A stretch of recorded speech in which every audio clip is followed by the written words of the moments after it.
La reconquête. Depuis 6 ans, Frédéric Soulier y pense tous les week-ends quand il rentre à Brive. Lobbyiste pour un grand groupe de BTP, le chef de file de l'opposition a reçu l'investiture de l'UMP pour reprendre à la gauche ce fief historiquement acquis à la droite.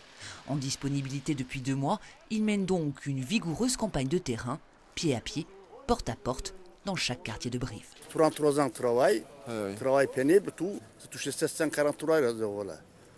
Les retraites sont petites, hein. Sont peut-être trop. Et les impôts ont augmenté. J'ai vu des petites gens, encore aujourd'hui, qui me parlent de leurs difficultés de vivre, y compris à Brive. Trop d'impôts, un pouvoir d'achat en berne, 2346 emplois de perdus. Cette crise-là, elle a aussi évidemment des conséquences nationales et mondiales, mais elle a surtout une conséquence locale. Ça fait 5 ans, maintenant 6 ans, que nous n'avons rien fait dans le domaine économique.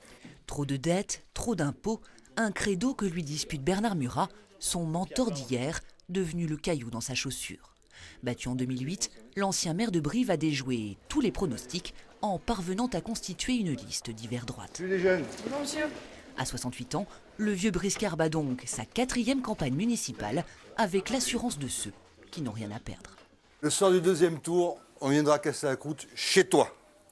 Qu'il y ait une liste UMP, d'accord, mais enfin l'UMP, ça représente quoi l'UMP? Il y a combien d'adhérents à l'UMP à Brive? Il y en a 130.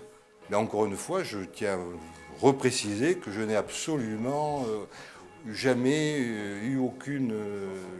comment dirais-je, enfin, que ma décision n'a strictement rien à voir avec des problèmes personnels que j'aurais pu avoir avec Pierre, Paul ou Jacques. Non, c'est pas... Oui, ou Frédéric. Une division à droite qui fait le jeu du maire socialiste sortant.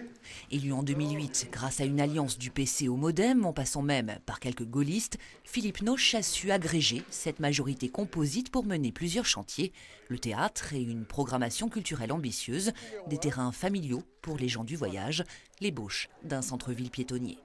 De gros investissements qui ont endetté la ville et qui alimentent aujourd'hui les critiques de ses opposants. Je pense qu'on a remis cette ville en mouvement en investissant de façon importante parce que notre ville était un peu à l'arrêt, c'était l'analyse que nous en avions à l'époque.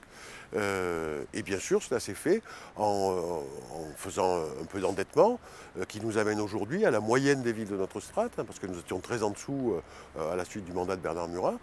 Et aujourd'hui, nous sommes à la moyenne des villes de notre strate, ce qui me semble une gestion raisonnée et raisonnable de la dette qui doit rester stable dans les prochaines années.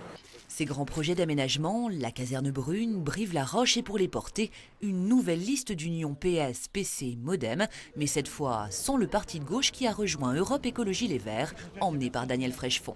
Son programme, une ceinture maraîchère autour de Brive, plus de démocratie participative, des transports en commun gratuits. Son ambition, un score à 2 chiffres avec le plébiscite des électeurs de gauche. La liste de Philippe Noche, c'est de la gauche au centre droit. Donc nous sommes vraiment la gauche. Pas de divorce pour autant avec le PS, l'allié naturel du second tour. C'est la première fois que nous nous présentons aux élections municipales et je pense qu'ils avaient plutôt l'intention de voir notre dimension à mobiliser l'électorat et je pense que c'est pour cela que nous ne sommes pas rapprochés au premier tour. Selon une enquête Ipsos Steria, c'est Frédéric Soulier qui arriverait en tête au premier tour avec 40% des voix, suivi par Philippe Noche, 37%, 16% pour Bernard Murat et 7% pour Daniel Frechefont. Un sondage qui estimait aussi l'abstention à 40%, un sursaut de mobilisation dimanche peut donc rebattre les cartes et réserver d'autres surprises.